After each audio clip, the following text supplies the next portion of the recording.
O eto mga kailongga, nakasubok at nakatikim na rin po ba kayo ng tinatawag po namin dito na agho o ipil-ipil? Kung sa iba nga ho ay hindi po ito pinapansin, ay dito po sa amin ay isang ulam na po ito. Pero bago nga po ang lahat mga kailongga, bali dito nga ho, nanguha po muna tayo dito ng bunga po ng ipil-ipil o agho. Yung atin pong lulutuin po pala ngayon ay yung pinakamanghod po nito. Nga ho, yung pinakabagong sibol na bunga. Hindi lang po pala yung bunga nito ang niluluto at kinakain. Ay pwede rin ho itong dahon niya at bulaklak. Itong pong seeds niya ay pwede rin pong gawing kape. Syempre marami din pong benepisyo ang makukuha po sa ipil-ipil o agho. Ganito po karami yung nakuha po natin ngayon. Hindi nga lang ito mga kailongga dahil yung pinakamanghod nga lang po yung kinuha natin dito. Ihuhugasan lamang po natin ito ng mabuti. Ayan mga kailongga, baka meron naman po magsabi dyan, parang kambing na po tayo. Ganun talaga kapag vegetarian, pwede pong makain, abay kakainin po natin. Gani masulod lang gid sa aton ginhawa. Bali dito nga ho mga kailongga, mag-slice po pala tayo ng gagamitin po nating mga lamas. Pagkatapos nga ho niyan, maglalagay po pala tayo ng mantika sa kawali. Susunod na rin ho nating igisa itong atin pong mga lamas. Pagkatapos nga ho niyan, abay ito na nga ho, ito na po yung bunga ng ipil-ipil o agho. Isang kutsa nga lang ho natin ito sandali. Pagkatapos nga ho niyan, isasabay na rin ho natin dito ang lahat ng mga pampalasa. Pero dahil adobo, hindi po mawawala ang toyo. Lalagay po pala tayo dyan ng kaunting tubig. Palalambutin lamang natin sandali itong ipil-ipil o agho mga kailongga. Malipas ng ilang minuto, abay ito na nga ho, maglalagay po tayo ng sukang tuba. At ito na nga ho mga kailongga, luto na po ang ating ulam for today's video. Ay kay raming bahaw na naman ang mabubungka. Sigurado po akong pati dukot, ubos. Char, lumabas ang pagkatikalon.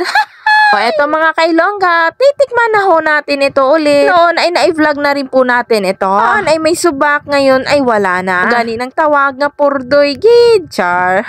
Yung lasa po pala nito mga kailongga ay ganun pa din po, agho. Nailuto na po ito. Yung lasa niya ay nawala-wala na rin ho yung medyo langto. Usapang matigas o ganit. Sure gid ino. Pero sa totoo lang mga kailongga, kung kayo hindi pihikan ay pwede na rin ho ito sa inyo. Taga ibang bansa nga ho ay hindi na po ito niluluto. Yung sa kanila ay diretsong kainan na. Pero din iba na niluluto din. Sa Pilipinas ay ilan nga lang ho yung nakakaalam na pwede pala itong maiulam o kainin. Diba mga kailongga, lagi-lagi ko po talagang sinasabi na lamang talaga ang may alam. O ayan mga kailongga, habang po pala tayo kumakain, magpapasalamat na rin ho tayo. Syempre, lalong-lalo na po doon sa mga nagpo-follow, nagla-like, nagko-comment at nag-share ng atin pong mga videos. Dahil kung wala po kayo, syempre wala din po tayo ngayon dito. At hanggang dito na nga lang po muna ang ating video mga kailongga. Salamat sa inyong panonood. God bless us!